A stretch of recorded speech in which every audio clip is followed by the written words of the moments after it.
les richesses sont accaparées par un clan. Nous voulons au contraire un pays où les ressources du pays sont gérées au profit de tous et où le mérite est plus important que l'appartenance familiale, ethnique ou politique.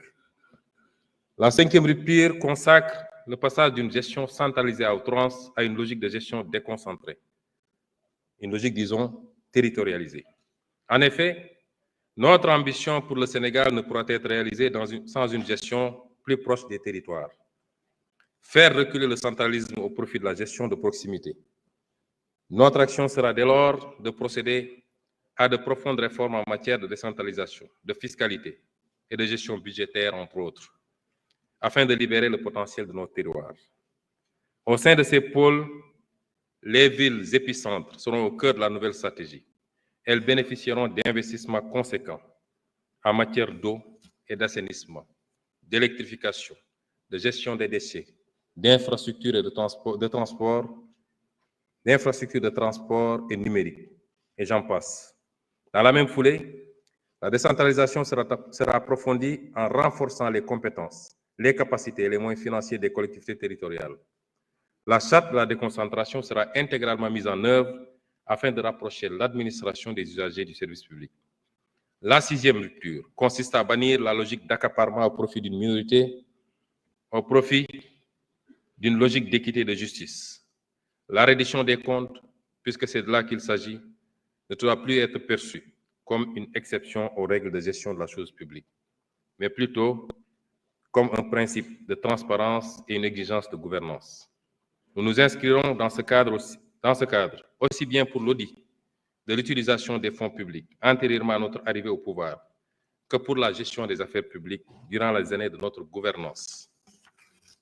L'État veillera à ce que les structures de contrôle et les juridictions compétentes puissent exercer leurs missions respectives conformément aux lois et règlements, mais également en application des principes de la séparation des pouvoirs et de la présomption d'innocence.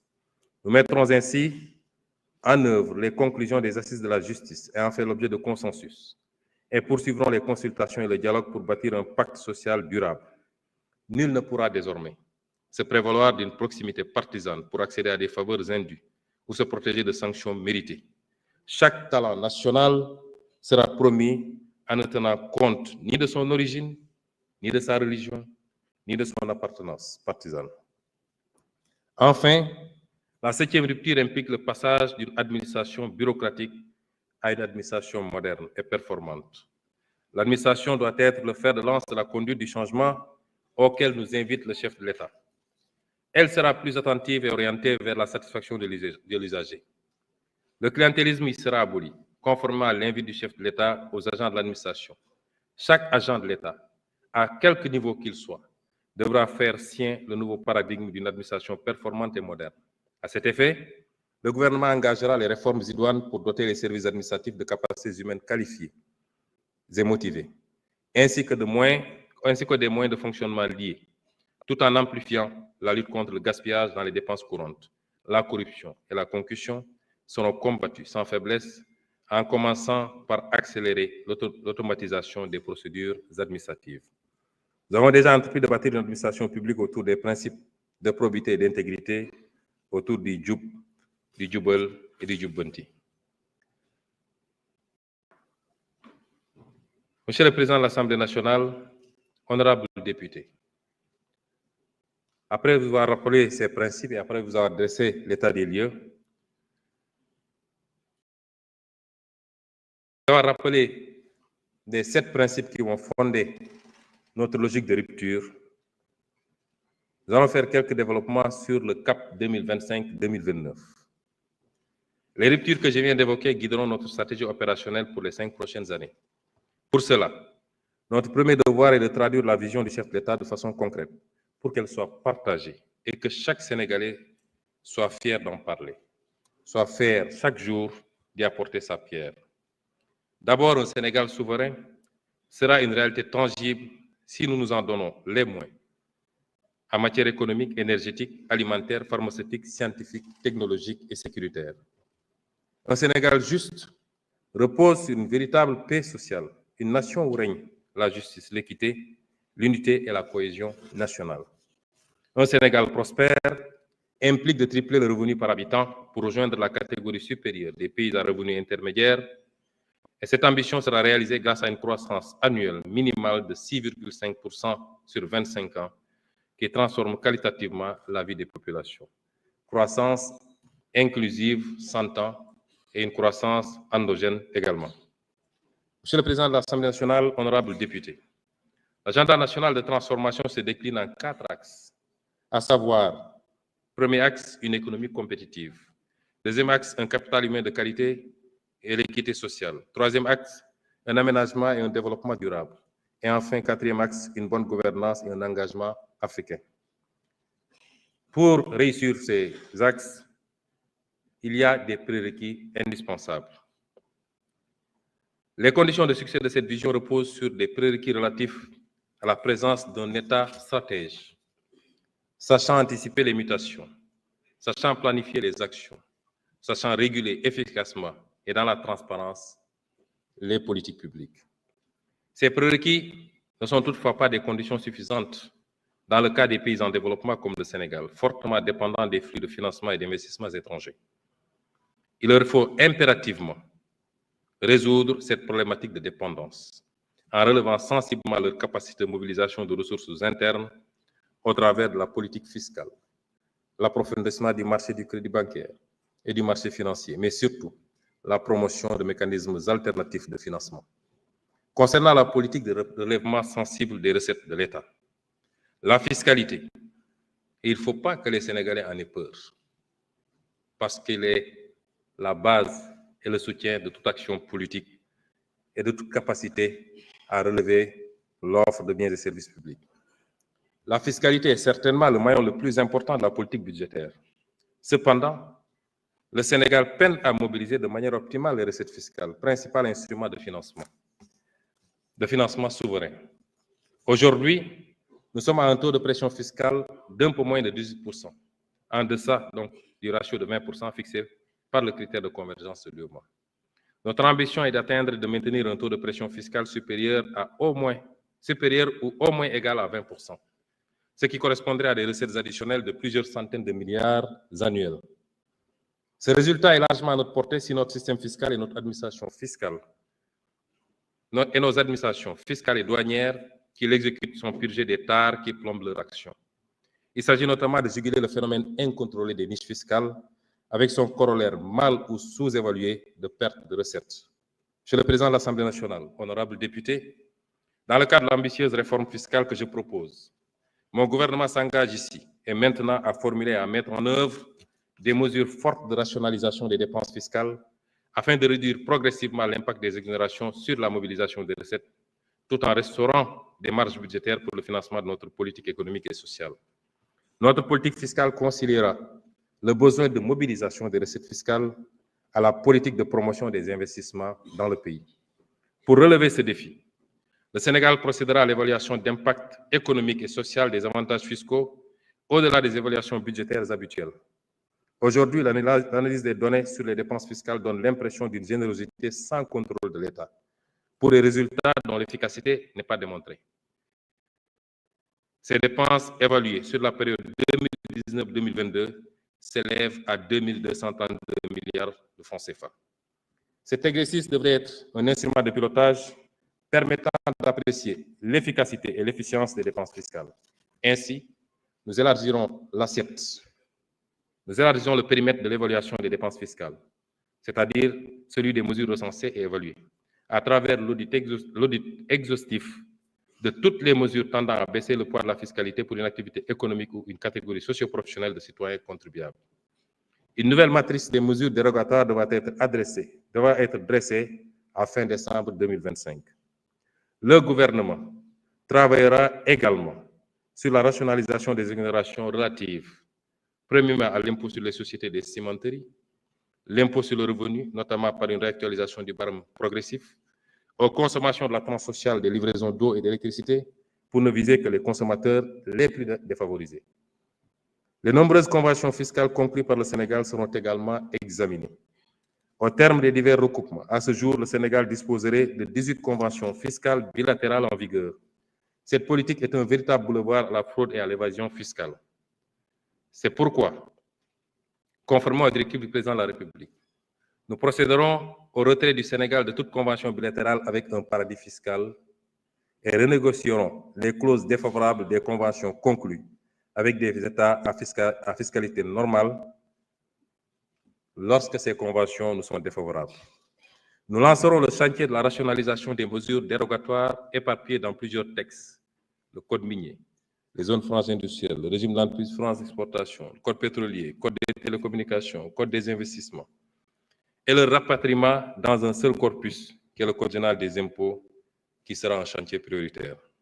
Monsieur le Président de l'Assemblée nationale, honorables députés, en plus de ces mesures, il sera procédé à une vaste réforme du Code général des impôts en agissant inversement sur les taux et l'assiette d'imposition. Pour nous, et j'insiste, pour nous, élargir l'assiette fiscale tout en abaissant graduellement les taux d'imposition moyens est la stratégie appropriée pour parvenir à une fiscalité efficace et équitable. Faire payer moins à chaque Sénégalais, mais faire payer à tous les Sénégalais. Pour ce qui est de l'assiette, par exemple, la correcte fiscalisation de secteurs à fort potentiel, tels que l'immobilier, le foncier et l'informel, est un impératif budgétaire prioritaire. Par ailleurs, nous procéderons à la réinstauration du dispositif de contrôle et de taxation des appels entrants, supprimé en 2012, juste quelques mois après l'arrivée au pouvoir du précédent président de la République. Initialement, la taxation sur les appels entrants devait permettre à l'État d'engranger des recettes parafiscales de l'ordre de 50 milliards par année. Ce cadre fiscal bien généreux ne se fondait sur aucun argument techniquement documenté et économiquement justifié, si ce n'est le respect d'engagements de campagne auprès du patronat étranger du secteur des télécommunications.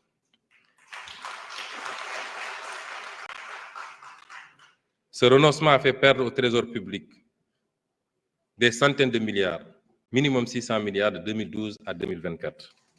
Mon gouvernement s'engage dès ce premier trimestre 2025, à remettre sur la table cette question. Une étude documentée impliquant toutes les parties prenantes, ministère en charge des télécommunications, ministère en charge des finances, ARTP, Direction générale des impôts et des domaines, opérateurs de téléphonie, association de consuméristes, sera réalisée. Sur cette base, une nouvelle réglementation instituant un système de contrôle et de taxation des communications téléphoniques internationales entrant en République du Sénégal sera adoptée. Un accent sera consacré à la formation des administrations pour leur permettre de pouvoir faire face aux opérations complexes d'évasion, notamment les opérations transfrontalières, telles que les prix de transfert, les montages abusifs et autres, qui appauvrissent le pays de ressources précieuses pour le financement de son développement. Enfin, nous lutterons farouchement contre les pratiques permissives, corruptrices et dommageables à l'intérêt national, telles que celles consistant en des manipulations du Code général des impôts, pour y introduire des dispositions comme les remises gracieuses aux entreprises ou la procédure de l'arbitrage fiscal permettant au ministre chargé des Finances de renoncer à des recettes fiscales votées par l'Assemblée nationale au nom du peuple sénégalais. S'agissant de la douane, le système de douane, de dédouanement du Sénégal étant ad valorem, c'est-à-dire basé sur la valeur transactionnelle des marchandises, il entre souvent en contradiction avec la volonté de l'État d'élaborer des politiques de soutien au pouvoir d'achat des populations qui nécessitent l'adoption de méthodes ad hoc. De méthodes ad hoc discutées avec les acteurs institutionnels et les opérateurs économiques pour arrêter un niveau de dédouanement qui satisfait cet impératif, d'où la nécessité d'une révision du Code des douanes pour intégrer la possibilité légale d'adopter pour une liste limitative de produits considérés comme essentiels, et cette liste sera fixée annuellement par arrêté du ministre en charge du budget, un système de dédouanement spécifique à l'importation. Sur le plan de la transparence dans les lieux d'exercice du pouvoir de l'agent public, il sera procédé à l'ouverture des espaces de travail, surtout dans les bureaux de dédouanement. En effet, les efforts consentis en matière de dématérialisation des procédures, au lieu de créer un environnement nouveau, marqué par un traitement sans papier et sans usager, ont laissé des pratiques corruptogènes perdurer en l'absence d'une modification indispensable de l'espace de travail.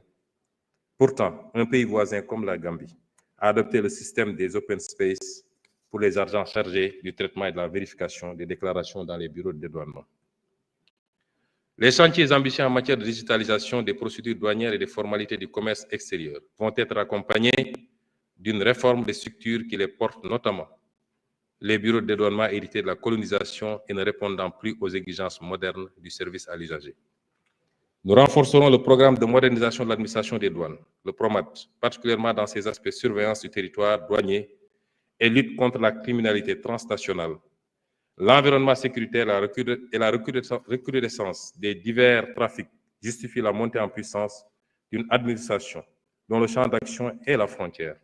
Il s'agit de digitaliser la surveillance douanière avec l'érection d'un centre de commandement des opérations qui intègre les outils les plus modernes de suivi d'abord de l'action du service sur l'étendue du territoire, suivi des moyens humains et matériels pour l'efficience et la transparence, mais également du mouvement des expéditions et autres cargaisons pour éviter les détournements de destination préjudiciables au trésor public. Et enfin, avoir un regard permanent sur les points névralgiques de la frontière, avec des vidéosurveillances, l'utilisation de drones en appui à des unités avancées qui serviront également au partage de renseignements avec les autres forces de défense et de sécurité.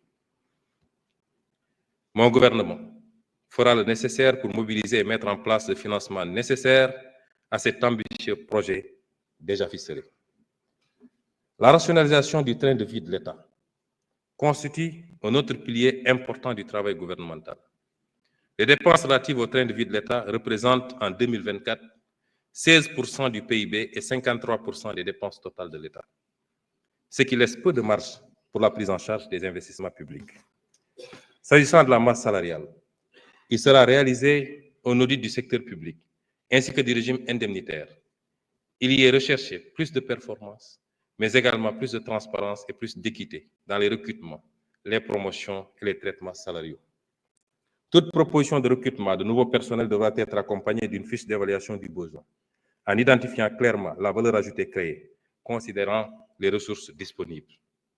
Nous mettrons en œuvre dès 2026 un budget à base zéro, ce qui nous donnera l'occasion de traquer toutes les niches de gaspillage qui figurent année après année dans les dépenses courantes, sous la rubrique intitulée « Services votés ». Les mesures nouvelles des budgets programmes seront également minutieusement étudiées. Dans la même veine, des audits organisationnels seront menés dans les différents services publics afin de rationaliser dans tous les domaines l'architecture et la structuration des administrations, agences et entreprises publiques et parapubliques. La mise en place d'un système de centralisation des achats de mobilier et des fournitures permettra de rationaliser la commande publique et de faire des économies substantielles, tout en privilégiant systématiquement le mobilier national dans le choix. Les mesures de rationalisation des dépenses courantes s'accompagneront d'une amélioration de l'efficacité dans le choix et dans l'exécution des investissements publics. Désormais, l'inscription d'un projet d'investissement dans le budget devra préalablement et systématiquement passer par les processus de maturation et être présenté devant un comité national de sélection des investissements publics afin de nous assurer notamment de son alignement à la vision Sénégal 2050 et de sa soutenabilité budgétaire. Dans cette même veine, le potentiel national d'économie d'énergie, évalué à 28% des consommations énergétiques du pays, dont 36% pour le sous-secteur de l'électricité, 18% pour celui des hydrocarbures et 40% pour les combustibles de cuisson, sera exploité à fond pour les marges qu'il permettra de dégager sur le coût des subventions d'État et sur la consommation énergétique de l'administration. Ces marges évaluées à 15%. En plus des effets positifs induits sur le portefeuille des ménages et les capacités de la Sénélec, c'est-à-dire 320 gigawatts à moyen terme et 2587 gigawatts à long terme, et un écrêtement de la pointe du réseau électrique de 441 mégawatts. Ces réformes seront difficiles. Elles seront difficiles. Ces réformes seront difficiles. Mais elles constituent le socle de notre nouvelle gouvernance budgétaire et financière.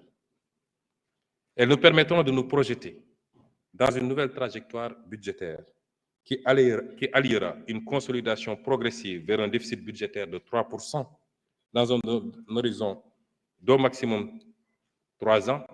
Je rappelle que l'audit des finances publiques a révélé un déficit public de plus de 10% contre 4,7% initialement annoncé par le régime sortant. D'aller vers un déficit budgétaire de 3% dans un horizon d'au maximum 3 ans et une prise en charge maîtrisée des investissements structurants et de soutien à la production, ainsi que des dépenses sociales et climato-sensibles, Conséquemment, l'encours actuel de la dette publique, qui a atteint des proportions difficilement soutenables, c'est-à-dire plus de 85% contre 74% initialement annoncé, devra être ramené sous la barre des 70% au plus tard en 2029.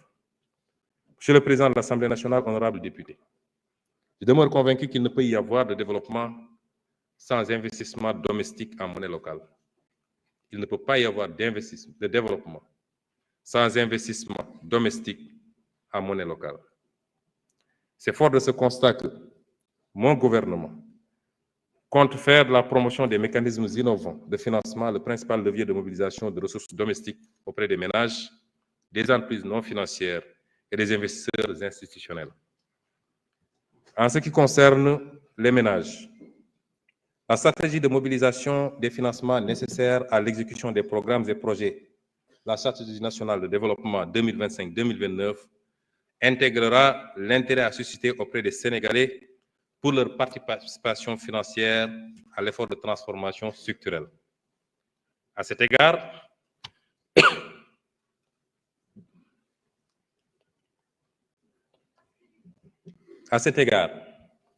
un recours sera fait aux organismes de placement collectif de type conventionnel ou islamique, selon les préférences des épargnants sénégalais.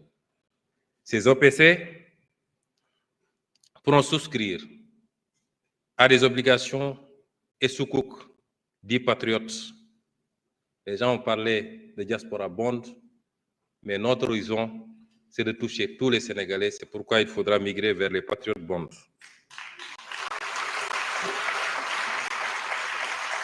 Ces OPC, donc, pourront souscrire d'abord à des obligations et sukuk dits patriotes émis par le Trésor public ou par des sociétés de projet pour les grands travaux figurant dans le référentiel.